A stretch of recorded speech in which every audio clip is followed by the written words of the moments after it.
Assalamualaikum warahmatullahi wabarakatuh. Saya Muhammad Khalid Arfi, saya perwakilan dari kelompok yang pertama.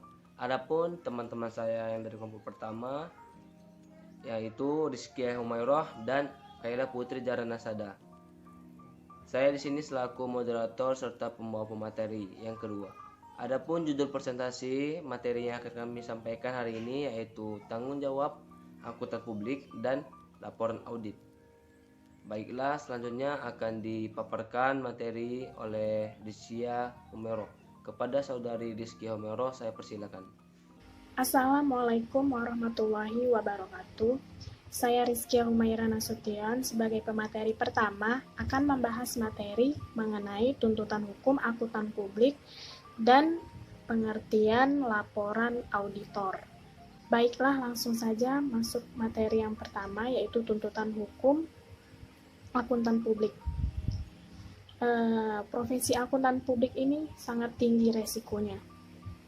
Karena kalau dia kurang teliti sedikit saja, akuntan publik tersebut bisa dituntut oleh kliennya karena kelalaiannya dalam memberikan opini atau lainnya.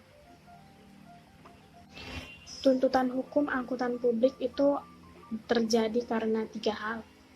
Yang pertama ada business failure, terjadi manakala perusahaan tidak mampu membayar kewajibannya atau tidak bisa memenuhi harapan investor, seperti karena kondisi ekonomi atau bisnis yang memberatkan. Nah, yang kedua ada audit failure, terjadi manakala akuntan publik memberikan opini yang salah karena gagal memenuhi apa yang diatur dalam standar auditing. Dan yang ketiga ada audit risk, resiko bahwa akuntan publik menyimpulkan bahwa laporan keuangan disajikan secara wajar dan memberikan opini wajar tanpa pengecualian. Padahal dalam kenyataannya, laporan keuangan tersebut salah saji materialnya. Tanggung jawab hukum akuntan publik terjadi jika timbul kelalaian atau akuntan publik tersangkut fraud. Fraud itu kecurangan dalam akuntansi. Jenis pelanggarannya dapat dibedakan menjadi 4.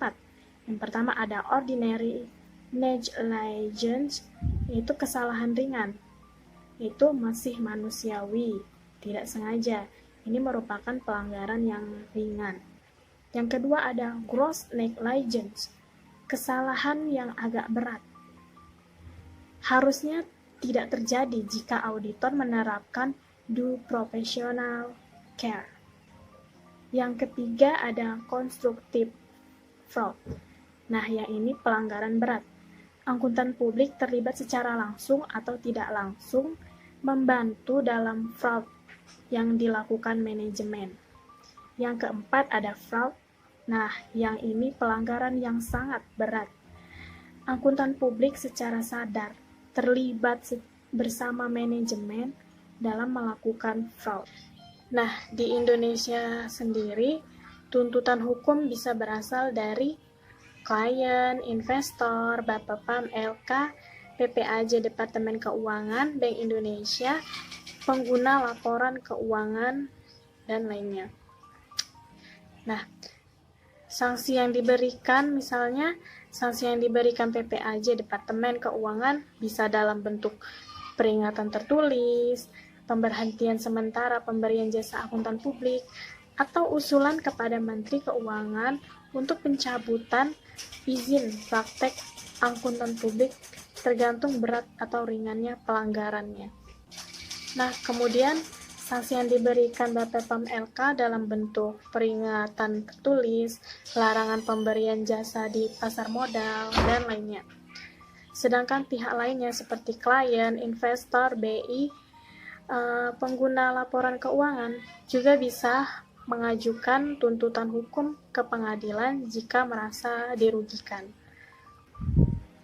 Nah, selanjutnya untuk menghindari tuntutan hukum akuntan publik tersebut, ternyata ada beberapa hal yang bisa dilakukan akuntan publik, yaitu pilih klien yang memiliki integritas, pilih audit staff yang qualified dan integritas, patuhi standar auditing, kode etik akuntan publik, memiliki sistem pengendalian mutu, pahami betul bisnis klien, lakukan audit yang berkualitas, dukung laporan audit dengan kertas kerja yang lengkap. Untuk setiap penugasan harus ada kontrak kerja. Berikan sanksi yang tegas untuk anggota yang melakukan pelanggaran, memberikan edukasi kepada pengguna laporan keuangan, melakukan research di bidang auditing, mengupdate standar auditing dan aturan etika, jika memungkinkan memiliki penasihat hukum. Dan yang terakhir ada jaga data konfidensial klien. Nah, selanjutnya ada laporan auditor. Laporan audit adalah laporan yang berisi opini audit yang dikeluarkan oleh auditor independensi setelah melakukan pemeriksaan atas laporan keuangan entitas dan laporan terkait, yaitu termasuk laporan keuangan, akun manajemen, laporan manajemen, ataupun laporan-laporan lainnya. Nah, sebagian besar laporan tersebut diterbitkan berdasarkan hasil pemeriksaan profesional auditor terhadap kriteria atau standar pengukuran. Misalnya, auditor melakukan auditnya atas laporan keuangan klien terhadap standar akuntansi yang digunakan untuk menyusun laporan keuangan tersebut. Dengan kata lain, mereka menelaah apakah laporan keuangan disusun dengan pandangan benar dan wajar sesuai dengan standar akuntansi atau tidak. Nah, standar akuntansi yang biasa digunakan itu berupa IFRS, ABU, ataupun PSAK. Setelah menyelesaikan pengujian mereka, auditor kemudian menerbitkan laporan audit atas laporan keuangan yang baru saja mereka audit. Dan tidak lupa pula, auditor memasukkan opini mereka atas laporan keuangan tersebut. Baiklah, sekian dari saya dan akan dilanjutkan oleh pemateri kedua. Baiklah, saya akan melanjutkan pemaparan materi yang kedua. Saya akan menjelaskan tentang jenis-jenis laporan auditor beserta contohnya. Yang pertama, ada pendapat wajar tanpa pengecualian, yaitu menyatakan bahwa laporan keuangan menyajikan secara wajar dalam semua hal yang material, posisi keuangan, hasil usaha, dan arus kas entitas tertentu, sesuai dengan prinsip akuntansi yang berlaku umum di Indonesia. Ini adalah pendapat yang dinyatakan dalam laporan auditor bentuk baku. Yang kedua, pendapat wajar tanpa pengecualian dengan bahasa penjelasan, yaitu opini ini sebenarnya masih merupakan pendapat yang berisi pendapat atau wajar tanpa pengecualian. Hanya saja ada kondisi tertentu yang mengharuskan auditor menambahkan kalimat penjelas dalam paragraf pendapat. Artinya, terdapat tambahan kalimat penjelasan dari paragraf dalam laporan standar. Yang ketiga, pendapat wajar dengan pengecualian, yaitu opini audit wajar dengan pengecualian diberikan oleh auditor apabila setelah melakukan pemeriksaan ditentukan beberapa kondisi tertentu, seperti ditemukannya penyimpangan atau yang lainnya. 4. Pendapat tidak wajar, yaitu opini ini umumnya diberikan oleh auditor ketika menemukan bahwa laporan keuangan yang disajikan ternyata tidak sesuai dengan prinsip akuntansi yang berlaku secara umum atau standar akuntansi keuangan yang berlaku. Terakhir, yang kelima, yaitu pernyataan tidak memberikan pendapat, diberikan oleh auditor apabila adanya pembuatan terhadap ruang lingkup audit sehingga tidak dapat melaksanakan yang cukup untuk memungkinkan auditor memberikan pendapat atas laporan keuangan yang diauditnya. Berikut itu ada beberapa contoh yang dari saya jelaskan tadi. Baiklah, selanjutnya akan dijelaskan pemaparan materi yang ketiga oleh saudari Kaila Jara Putri Nasada. Pada Kaila saya persilakan. Assalamualaikum warahmatullahi wabarakatuh. Saya Kayla Zahara Putri Nasada selaku pemateri ketiga atau pemateri terakhir dalam diskusi kita kali ini. Di sini saya akan menjelaskan atau memaparkan materi mengenai perubahan format laporan audit di Indonesia. Sebelum tahun 1994, laporan auditor standar dibagi ke dalam dua paragraf, yaitu paragraf scope dan paragraf opini. Bentuk laporan ini diatur ke dalam buku Norma Pemeriksaan Akuntan atau NPA yang untuk pertama kalinya diterbitkan oleh Ikatan Akuntan Indonesia pada tahun 1973. Norma Pemeriksaan Akuntan ini telah dijadikan dasar pelaksanaan audit oleh akuntan publik hingga dengan akhir tahun 1993. Bentuk laporan auditor standar yang diatur dalam Norma Pemeriksaan Akuntan terdapat contohnya di layar yang telah kami tampilkan. Selanjutnya kita akan membahas mengenai perbedaan yang sangat prinsipal antara laporan audit standar menurut NPA dengan SPAP adalah sebagai berikut. Yang pertama, pada lembaran laporan audit harus dibuat kalimat laporan auditor independen. Ketentuan ini tidak diatur di dalam NPA. Yang kedua, dalam NPA audit report standar terdiri dari 2 paragraf, sedangkan dalam SPPAP laporan terdiri dari 3 paragraf. Dalam NPA yang ketiga, dalam NPA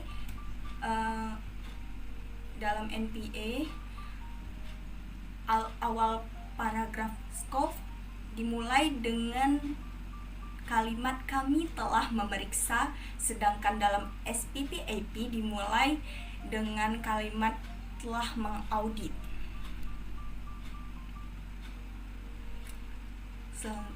Selanjutnya yang keempat, dalam NPA tidak diungkapkan batasan tanggung jawab antara manajemen dengan auditor, sedangkan dalam SPAP diungkapkan secara tegas bahwa laporan keuangan adalah tanggung jawab manajemen, sedangkan auditor bertanggung jawab pada pernyataan pendapat yang diberikan atas laporan keuangan berdasarkan audit yang dilakukannya. Baiklah, selanjutnya materi yang akan saya paparkan yaitu mengenai proses pembuatan keputusan auditor untuk penerbitan laporan audit. Yang pertama, menentukan apakah terdapat kondisi yang melakukan penyimpangan dari laporan audit bentuk baku. Jika ada, kondisi tersebut diidentifikasi dan dimasukkan ke dalam kertas kerja sebagai bahan diskusi untuk menentukan laporan audit yang tepat untuk diterbitkan. Jika tidak ada, auditor akan menerbitkan laporan audit bentuk baku. Yang kedua, menentukan tingkat materialitas tiap kondisi. Ketika terdapat penyimpangan dari GAAP atau pembatasan ruang lingkup audit, diputuskan apakah tidak material atau sangat material. Semua kondisi kecuali terjadi ketiadaan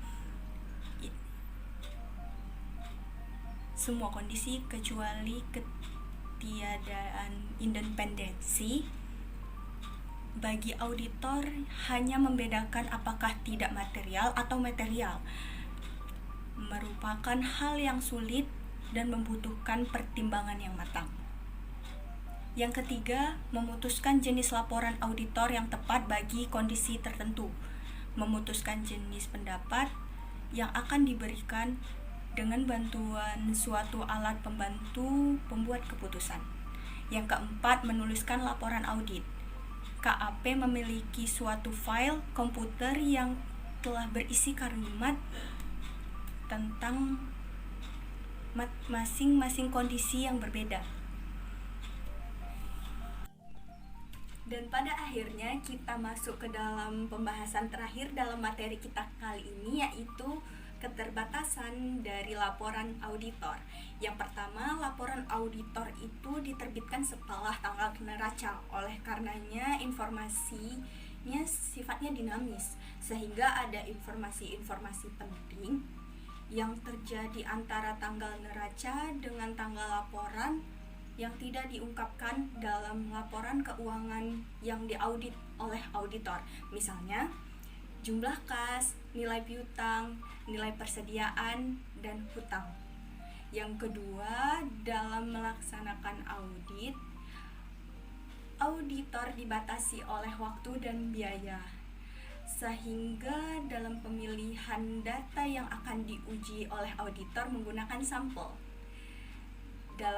Yang ketiga, dalam melaksanakan pekerjaan, auditor menggunakan professional judgment untuk menetapkan batasan materiality. Yang keempat, laporan audit yang diterbitkan auditor formatnya sudah diatur dalam standar laporan akuntan publik. Dalam laporan auditor tersebut tidak dijelaskan secara lengkap tingkat kompleksitas dari proses audit serta keputusan audit serta keputusan auditor dalam memberikan opini. Tidak semua jasa akuntan atau pengguna informasi dapat membaca dan memahami laporan audit yang diterbitkan oleh auditor. Sekian dari saya. Jika banyak kesalahan dalam pemaparan materi kali ini, saya mohon maaf. Saya kembalikan kepada moderator. Terima kasih. Baiklah, saya selaku moderator serta perwakilan dari kelompok 1 mengucapkan terima kasih kepada teman-teman yang sudah mendengarkan video presentasi kami pada hari ini. Dan saya juga meminta maaf kepada teman-teman dan ibu dosen jika ada kesalahan kata-kata atau ucapan yang kami sampaikan. Lebih dan kurang kami mohon maaf, kepada Allah kami mohon ampun. Saya sudahi, wabillahi taufiq wal hidayah. Wassalamualaikum warahmatullahi wabarakatuh. Terima kasih.